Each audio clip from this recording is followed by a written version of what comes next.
So good morning guys और आपके क्रिक exam channel में आप सभी का स्वागत है। तो आज के इस वीडियो में 30 मई के इंपॉर्टेंट करंट अफेयर्स को हम लोग कवर करेंगे। तो देखिए हमारा पहला प्रश्न क्या है, हाल ही में किसने महिला श्रेणी में एवरेस्ट पर सबसे तेज चढ़ने का रिकॉर्ड बनाया है? तो आंसर होगा त्सांग यिन हंग। तो ये हांगकांग की पर्वतारोही हैं त्सांग यिन हंग और ये अभी 25 घंटे 50 मिनट में माउंट एवरेस्ट पर चढ़ गई हैं और इतने कम समय में एक महिला के द्वारा दुनिया की सबसे ऊंची चोटी माउंट एवरेस्ट पर चढ़ने का ये एक रिकॉर्ड है। और इन्होंने किनका रिकॉर्ड तोड़ा? फुंजो झांगमू लामा का, जो कि 2018 में 39 घंटे 6 मिनट में एवरेस्ट पर चढ़ी थी। और ये जो त्सांग यिन हंग है, ये 2017 में चोटी पर चढ़ने वाली हांगकांग की पहली महिला भी बनी थी। अच्छा, माउंट एवरेस्ट की ऊंचाई कितनी है? 8,848.86 मीटर। तो माउंट एवरेस्ट पर सबसे तेज चढ़ने वाली महिला बन गई है। महिलाओं में रिकॉर्ड बनाया है इन्होंने, ये याद रखना है ना। जबकि पुरुषों में अगर बात करेंगे तो पुरुषों का रिकॉर्ड किसके नाम है? नेपाली पर्वतारोही है एक, जिनका नाम है पेम्बा दोरजी, और उनके नाम जो रिकॉर्ड है वो है 8 घंटे 10 मिनट का, मतलब 8 घंटे 10 मिनट में वो ऊपर पहुंच गए थे। बाकी ताशी यांगजोम ये 2021 में माउंट एवरेस्ट को फतेह करने वाली पहली महिला हैं, अरुणाचल प्रदेश से हैं ये। कामी रीता शेरपा अभी माउंट एवरेस्ट पर सबसे ज्यादा यानी कि 25 बार चढ़कर के रिकॉर्ड बनाया इन्होंने। और वहीं महिलाओं में अगर हम बात करते हैं माउंट एवरेस्ट पर सबसे ज्यादा बार चढ़ने वाली महिला कौन है, तो आंसर होगा लाखपा शेरपा, 9 बार चढ़ने का रिकॉर्ड है इनका। बलजीत कौर की बात करेंगे तो माउंट पुमोरी चोटी को फतेह करने वाली पहली भारतीय बनी है, हिमाचल प्रदेश से हैं। इसके अलावा कुछ नाम मैं आपको और बताता हूं, जैसे कि मिंगमा तेंजी शेरपा का नाम याद रखो, नेपाली पर्वतारोही है, मात्र 4 दिन में। और घंटों में बात करेंगे तो 96 आवर में माउंट एवरेस्ट पर 2 बार चढ़कर के रिकॉर्ड बनाया इन्होंने। और इसी तरह का रिकॉर्ड में अगर महिलाओं में बात करेंगे तो आंसर आएगा अंशु जनसेनपा। ये भारतीय महिला हैं अंशु जनसेनपा, और इन्होंने 118 घंटे 15 मिनट का समय लेकर के ये माउंट एवरेस्ट पर 2 बार चढ़ी है। एक विराट चंद्रा का नाम भी याद रखो, ये हैदराबाद से हैं, इनकी उम्र है मात्र 7 साल। और अभी माउंट किलिमंजारो, जो कि अफ्रीका महाद्वीप की सबसे ऊंची चोटी है, जो आपको मिलेगी तंजानिया में, तो अभी ये माउंट किलिमंजारो को फतेह करने वाले सबसे युवा भारतीय बने। एक प्रियंका मोहिते का नाम भी याद रखो, जो कि माउंट अन्नपूर्णा, जो कि नेपाल में है, उसको फतेह करने वाली पहली भारतीय महिला बनी है। और मैं आपको बता चुका हूं माउंट एवरेस्ट को फतेह करने वाली पहली महिला का नाम क्या है? बछेंद्री पाल है। उसी तरह से माउंट एवरेस्ट को फतेह करने वाली पहली दिव्यांग महिला कौन है? अरुणिमा सिन्हा है। और माउंट एवरेस्ट को सबसे पहले फतेह करने वाले व्यक्ति कौन थे? एडमंड हिलेरी थे, ये न्यूजीलैंड के थे। और इनके साथ जो शेरपा थे उनका नाम था तेंजिंग नोरगे। तो ये सारे इंपॉर्टेंट पॉइंट मैंने आपको बताए इस एक ही क्वेश्चन में। चलो एक प्रश्न मैं आपसे पूछता हूं, आप बताओ अंतरराष्ट्रीय एवरेस्ट दिवस, इंटरनेशनल एवरेस्ट डे हम कब मनाते हैं? कमेंट बॉक्स में टाइप करके बताओ, मैं आपको आगे बताऊंगा इसका आंसर। और हाँ गाइस, देखिए इंडिया के टॉप बैंक एडुकेटर्स एक बार फिर अनअकैडमी पर आपके लिए ला रहे हैं ढेर सारी फ्री क्लासेस। तो अनअकैडमी की हर क्लास कंडक्ट की जाती है आपके बैंक की हर परीक्षा की तैयारी को और भी ज्यादा मजबूत करने के लिए। और ये सारी फ्री क्लासेस आपको मिलेंगी अनअकैडमी पर, जहां पर आप अपने फेवरेट टीचर के साथ अपने घर से अपने पर्सनल शेड्यूल के हिसाब से पढ़ सकते हैं। और अनअकैडमी की हर क्लास आप लाइव नहीं तो बाद में रिकॉर्डेड सेशन के द्वारा भी अटेंड कर सकते हैं। और अगर आप चाहें तो क्लास को डाउनलोड करके ऑफलाइन भी देख सकते हैं। और आप लाइव क्लास में आस्क अ डाउट फीचर के द्वारा टीचर से अपने डाउट भी क्लियर करवा सकते हैं। और आप लाइव क्विजेज और टेस्ट सेशन भी अटेंड कर सकते हैं, जहां पर आपको अपनी लाइव रैंकिंग भी देखने को मिलेगी। और अनअकैडमी पर टोटल 12 भाषाओं में क्लासेस कंडक्ट होती है, तो आप अपनी फेवरेट भाषा में क्लास अटेंड कर सकते हैं। आप अपने टीचर के साथ इंटरेक्ट कर सकते हैं, लाइव पोल में पार्ट ले सकते हैं, और ये सभी फीचर आपको मिलेंगे एक ही प्लेटफॉर्म पर, एक ही सब्सक्रिप्शन के साथ। तो आज ही सब्सक्राइब करें अनअकैडमी पर और इन सभी बेनिफिट्स का लाभ उठाइए। और हाँ देखिए, अगर आप मेरा कोड जो कि है क्रिक एग्जाम 10 यूज करते हैं तो आपको एडिशनल 10% का इंस्टेंट डिस्काउंट भी मिलता है। तो आपको इन सभी क्लासेस के जो लिंक हैं वो नीचे डिस्क्रिप्शन में मिल जाएंगे, तो वहां जाकर के आप इन सब का बेनिफिट उठा सकते हैं। अभी हम बढ़ते हैं आगे। फिर बताइए, अभी हाल ही में दुनिया के सबसे बड़े कला संग्रहालय जिसका नाम है ल्यूव्र म्यूजियम, इसकी पहली महिला अध्यक्ष कौन बनी है? तो आंसर होगा लॉरेंस डेस्कोर्स। अच्छा, यहां से एक सीधा सा प्रश्न तो ये बन जाएगा कि ये दुनिया का सबसे बड़ा जो आप म्यूजियम कह रहे हो, जिसका नाम बताया आपने ल्यूव्र म्यूजियम, ये है कहाँ पे? तो ये फ्रांस में है और ये दुनिया का सबसे ज्यादा देखा जाने वाला म्यूजियम भी है। आपको यहीं पे मोनालिसा की पेंटिंग भी देखने को मिलेगी जो इसी म्यूजियम में रखी है।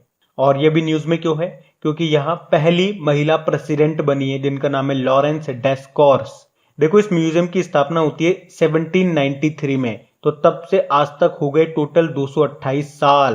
तो 228 सालों में ये पहली महिला प्रेसिडेंट हैं, तो इनका नाम तो इंपॉर्टेंट रह गए थे। तो कहां पर है ये म्यूजियम? फ्रांस में है। फ्रांस की कैपिटल होती है पेरिस। और पेरिस किस नदी के किनारे स्थित है? सीन नदी के किनारे। 2024 में जो ओलंपिक होंगे, ओलंपिक, समर ओलंपिक, ये आपके पेरिस में ही होंगे। और देखो, लियोन फ्रांस में आपको हेडक्वार्टर मिल जाएगा इंटरपोल का। पेरिस में आपको यूनेस्को का हेडक्वार्टर मिल जाएगा। बाकी ये जो नाम है ये भी इंपॉर्टेंट है, जैसे कि एंद्रिया मेजा। कैसे याद करा था? मेजा आ गया इनको। तो मेजा क्यों आ गया? मिस यूनिवर्स जो बन गई, मिस यूनिवर्स 2020 का खिताब जीता इन्होंने। और ये कहां से है? ये मैक्सिको से है। बाकी मार्था कूम केन्या की पहली महिला चीफ जस्टिस बनी है ये। और ये तो बहुत ही ज्यादा इंपॉर्टेंट नाम है, एनगोजी ओकोंजो इवेला, क्योंकि वर्ल्ड ट्रेड ऑर्गेनाइजेशन की पहली महिला डायरेक्टर जनरल है। ये पहली अफ्रीकन भी है इस पद पर पहुंचने वाली। और ये किस देश की है? तो नाइजीरिया से है। अच्छा, वर्ल्ड ट्रेड ऑर्गेनाइजेशन का हेडक्वार्टर कहां पर है? Geneva, Switzerland. तो ये सारे पॉइंट ध्यान रखना। बढ़ते हैं आगे। फिर बताइए, हाल ही में यूनाइटेड अरब अमीरात का गोल्डन वीजा प्राप्त करने वाले पहले भारतीय अभिनेता कौन बन गए? तो आंसर होगा संजय दत्त। मतलब संजय दत्त के पहले कोई भी ऐसा भारतीय एक्टर नहीं बना है जिसे यूनाइटेड अरब अमीरात का गोल्डन वीजा मिला हो। अब ये गोल्डन वीजा फैसिलिटी क्या है? तो गोल्डन वीजा फैसिलिटी, ध्यान रखो, उन्हें मिलती है जो यूनाइटेड अरब अमीरात में कहीं ना कहीं इन्वेस्टमेंट के पॉइंट ऑफ व्यू से इंपॉर्टेंस रखते हैं। कहने का मतलब, अगर आप यूनाइटेड अरब अमीरात में बिजनेस के पॉइंट ऑफ व्यू से, मतलब आपकी अच्छी खासी इंपॉर्टेंस है, तो उस केस में यूनाइटेड अरब अमीरात आपको गोल्डन वीजा देगा। गोल्डन वीजा एक तरह से लॉन्ग टर्म रेजिडेंशियल वीजा है। मतलब अगर आपके पास गोल्डन वीजा है तो आपको बार बार वीजा लेने की जरूरत नहीं है। कितने सालों तक? 10 सालों तक। 10 सालों तक आप यूनाइटेड अरब अमीरात में आराम से रह सकते हो। और साथ में आपको यूनाइटेड अरब अमीरात की तरफ से लोन फैसिलिटीज भी मिलेंगी। और ऐसी कई सारी फैसिलिटीज दी जाएंगी आपको जो वहां के नागरिकों को मिलती है। तो याद रखना, गोल्डन वीजा कितने सालों के लिए होता है? 10 सालों के लिए होता है। अभी किस भारतीय को मिला? संजय दत्त को मिला है। अब बात यूएई की है, तो ये रहा मैप में यूएई। कैपिटल इसकी अबू धाबी है। देखो, यहाँ पे आपको इंटरनेशनल रिन्यूएबल एनर्जी एजेंसी का हेडक्वार्टर मिल जाएगा। करेंसी इसकी दिरहम है। प्रेसिडेंट है शेख खलीफा बिन जायद अल नहयान। और याद रखना, 2021 में ही एशियन बॉक्सिंग चैंपियनशिप ये आपकी दुबई में होने वाली है। अच्छा, यूनाइटेड अरब अमीरात के मंगल मिशन का नाम क्या है? Hope mission. वैसे होप पोर्टल भी आपने सुना होगा, जो कि उत्तराखंड का है। उसके अलावा हमने पढ़ा था कि यूनाइटेड अरब अमीरात अगले साल यानी कि 2022 तक चंद्रमा पर राशिद नाम से एक मानव रहित रोवर भी भेजेगा। अच्छा, एक इंपॉर्टेंट नाम बताता हूं आपको। शेख जायद बुक पुरस्कार जीतने वाली पहली भारतीय महिला बनी है डॉक्टर ताहिरा कुतुबुद्दीन। और ये जो पुरस्कार है ये देता है यूनाइटेड अरब अमीरात। और अभी यूनाइटेड अरब अमीरात में पहली बार किसी महिला को अंतरिक्ष यात्री के रूप में चुना गया। उनका नाम क्या है? नूरा अल मातुशी। यूनाइटेड अरब अमीरात में भारतीय राजदूत मिलेंगे आपको पवन कुमार। और यहाँ पे अरब क्षेत्र का पहला परमाणु रिएक्टर भी शुरू हुआ जिसका नाम है बराकाह न्यूक्लियर पावर प्लांट। तो ये ध्यान रखना आप। बढ़ते आगे। फिर बताइए, हाल ही में हुई जीएसटी परिषद की 43वीं बैठक में किस दवा को जीएसटी से छूट दी गई है? तो आंसर होगा एम्फोटेरेसिन बी। तो अभी जीएसटी काउंसिल की 43वीं बैठक आयोजित की गई थी और इसकी अध्यक्षता की हमारी वित्त मंत्री निर्मला सीतारमण ने। और इसमें कुछ इंपॉर्टेंट फैसले लिए गए, जैसे कि अगर आप कोरोना से जुड़ी राहत की वस्तुएं खुद इस्तेमाल करते हो तो आपको उन पे 28% जीएसटी देना होगा। लेकिन अगर वही वस्तुएं आप जरूरतमंदों में बांटते हो तो जीएसटी में छूट मिलेगी। और जो क्वेश्चन में पूछा गया है कि कौन सी दवा को जीएसटी में छूट दी गई है, तो एम्फोटेरेसिन बी। और ये किसकी दवा है? ये ब्लैक फंगस की दवा है। अच्छा, जीएसटी से कुछ इंपॉर्टेंट क्वेश्चन मैं आपको बताता हूं। जैसे कि आपको पता है विश्व में जीएसटी सबसे पहले कहां पे लागू हुआ था, तो फ्रांस में। कब? 1954 में। भारत में जीएसटी कब लागू हुआ? 1 जुलाई 2017 में। इसीलिए तो हम 1 जुलाई को जीएसटी दिवस के रूप में मनाते हैं। और अगर पूछा जाए भारत में सबसे पहले जीएसटी किस राज्य में लागू हुआ था, तो आंसर होगा असम में, और सबसे लास्ट में जम्मू कश्मीर में। भारत का जो जीएसटी है ये किस देश के मॉडल पर आधारित है, तो याद रखना कनाडा। और भारत में जीएसटी लागू करने का सुझाव किस समिति ने दिया, तो विजय केलकर समिति ने। जीएसटी के ब्रांड एम्बेसडर अमिताभ बच्चन है। और अभी जीएसटी को समाप्त करने वाला विश्व का पहला देश कौन सा बना था? मलेशिया बना था। उसके अलावा अगर आपसे पूछा जाए कि किस संविधान संशोधन के तहत भारत में जीएसटी लागू किया गया, तो आंसर होगा 101वां संविधान संशोधन। और जीएसटी परिषद एक संवैधानिक संस्था है, कॉन्स्टिट्यूशनल बॉडी है, जिसका उल्लेख संविधान के किस अनुच्छेद में है? 279A में। और जीएसटी परिषद का अध्यक्ष कौन होता है? तो याद रखना वित्त मंत्री होती है। और जीएसटी परिषद का काम क्या होता है? जीएसटी की दरों का निर्धारण करना, जैसे कि 0%, 5%, 12%, 18%, 28%। ये स्लॉट है अलग अलग। जीएसटी मतलब हो गया गुड्स एंड सर्विस टैक्स। तो ये कुछ इंपॉर्टेंट पॉइंट्स मैंने आपको बताया जीएसटी से रिलेटेड, इनको ध्यान रखना। बढ़ते हैं आगे। फिर बताइए, हाल ही में किस राज्य ने स्मार्ट किचन योजना को शुरू करने की घोषणा की है, तो आंसर होगा केरल ने। तो अभी केरल सरकार ने इस स्मार्ट किचन योजना को शुरू किया है, जो जुलाई 2021 से शुरू होने वाली है। और इस योजना का उद्देश्य क्या है? किचन में नयापन लाना, नई नई टेक्नोलॉजीज को यूज करके, ताकि महिलाओं का काम आसान हो सके, जो कि किचन में काम करती हैं, उनका बर्डन कम हो सके। और इसके लिए सरकार महिलाओं को कम ब्याज पर लोन भी देगी, ताकि वो अपने किचन को नया कर लें। अभी आपको पता है केरल के लगातार दूसरी बार मुख्यमंत्री बन गए कौन? पिनाराई विजयन। और गवर्नर कौन है? आरिफ मोहम्मद खान है। बाकी आपको याद होगा अभी राजस्थान ने भी इंदिरा रसोई योजना को शुरू किया था, गरीब जरूरतमंद लोगों को, जिसमें 8 रुपए में खाना मिलता है। इस योजना को 2020 में शुरू किया गया था, अगस्त के महीने में। उसी तरह से हरियाणा ने भी एक अटल कैंटीन शुरू किया, जिसमें 10 रुपए में खाना दिया जाता है। महाराष्ट्र सरकार ने इसी तरह से शिव भोजन थाली को शुरू किया था, जिसमें 5 रुपए में खाना दिया जाता है। पश्चिम बंगाल ने भी एक योजना शुरू करने की घोषणा की थी, माँ की रसोई योजना, जिसमें 5 रुपए में खाना दिया जाएगा। तो ये पॉइंट भी ध्यान रखना। बढ़ते आगे। फिर बताइए, अभी अंतरराष्ट्रीय एवरेस्ट दिवस, इंटरनेशनल एवरेस्ट डे कब मनाया गया, तो आंसर होगा 29 मई को। हर साल हम 29 मई को ही ये डे मनाते हैं। और 29 मई को ही क्यों मनाते हैं? क्योंकि 29 मई 1953 के दिन न्यूजीलैंड के जो एडमंड हिलेरी हैं और उनके जो शेरपा थे तेंजिंग नोर्गे, ये सबसे पहले माउंट एवरेस्ट पर चढ़े थे। और इसी कारण से ये 29 मई को इंटरनेशनल एवरेस्ट डे के रूप में मनाया जाता है। अच्छा, माउंट एवरेस्ट को नेपाल में क्या कहते हैं? सागर माथा कहते हैं। तिब्बत में इसे चोमोलुंगमा कहते हैं। और वैसे 29 मई को एक और डे होता है, विश्व पाचन स्वास्थ्य दिवस, वर्ल्ड डाइजेस्टिव हेल्थ डे। इसकी थीम थी ओबेसिटी एंड ऑनगोइंग पेंडेमिक। अब देखिए इंपॉर्टेंट डे वाला क्वेश्चन है, और आप जानते हो अगर डेली हमारे करंट अफेयर्स पढ़ते होंगे तो जब भी इंपॉर्टेंट डेज का क्वेश्चन आता है उस महीने के सारे इंपॉर्टेंट डेज 1 बाय 1 में आपको रिवाइज कराता हूं। आज मैं आपको रिवाइज नहीं कराऊंगा और आपको लिखने के लिए भी नहीं बोलूंगा। आज मैं इस महीने के 3 इंपॉर्टेंट डेज आपसे पूछूंगा, वो आपको बताना है कब कब मनाते हैं, साथ में उनकी थीम भी याद हो तो बताइएगा। तो पहले आप बताओ कि वर्ल्ड अस्थमा डे हमने कब मनाया। फिर बताइए नेशनल टेक्नोलॉजी डे कब मनाया, राष्ट्रीय प्रौद्योगिकी दिवस। और फिर बताइए इंटरनेशनल म्यूजियम डे ये हमने कब मनाया। 3 डे के प्रश्न मैंने आपसे पूछे, देखते हैं 3 में से आप कितनों के आंसर कर पाते हैं। बढ़ते हैं आगे। फिर बताइए हाल ही में किसे वाणिज्य सचिव के रूप में नियुक्त किया गया, तो आंसर होगा बीवीआर सुब्रमण्यम को।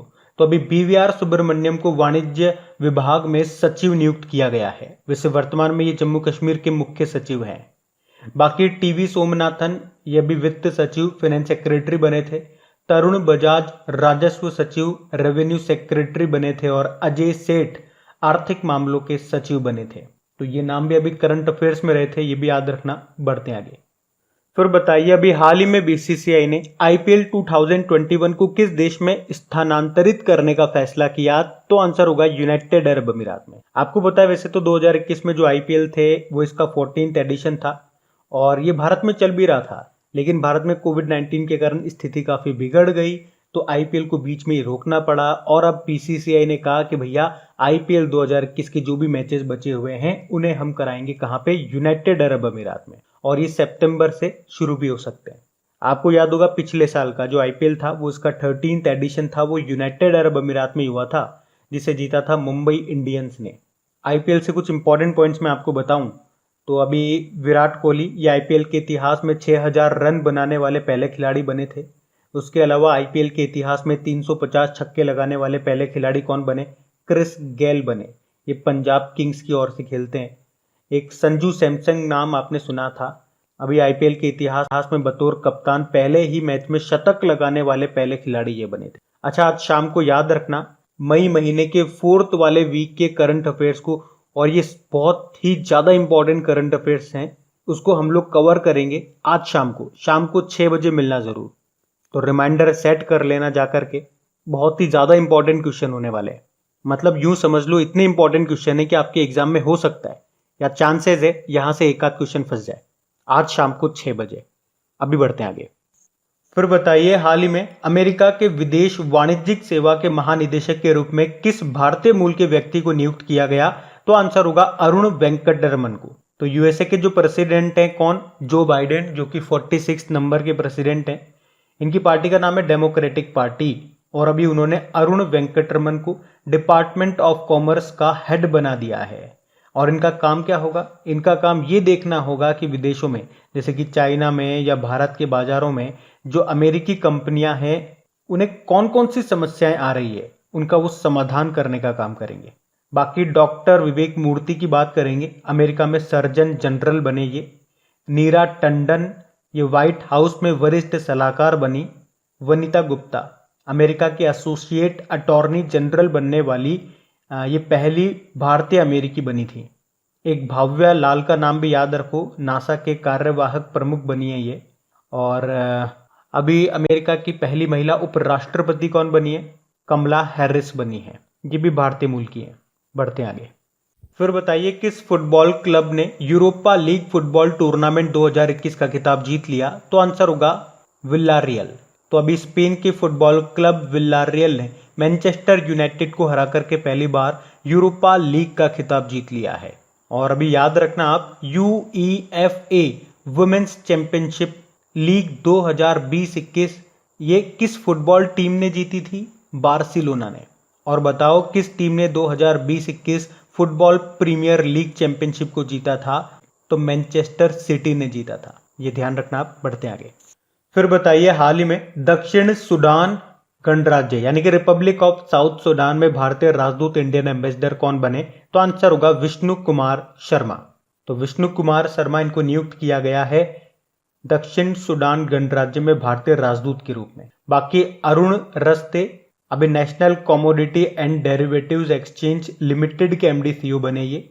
एस रमण ये सिडबी के सीएमडी बने, और रमण से मैंने याद कराया आपको Ramana, NV Ramana chief justice of India बने। कौन से नंबर के? 48 नंबर के। और 48 का आधा करोगे तो क्या आता है? 24 आता है। तो 24 नंबर के अभी हमारे नए मुख्य चुनाव आयुक्त चीफ इलेक्शन कमिश्नर बने हैं, उनका नाम है सुशील चंद्रा। अब बात यहाँ पे साउथ सूडान की है, तो ये रहा मैप में साउथ सूडान। कैपिटल इसकी जूबा है। करेंसी क्या है? South Sudanese pound.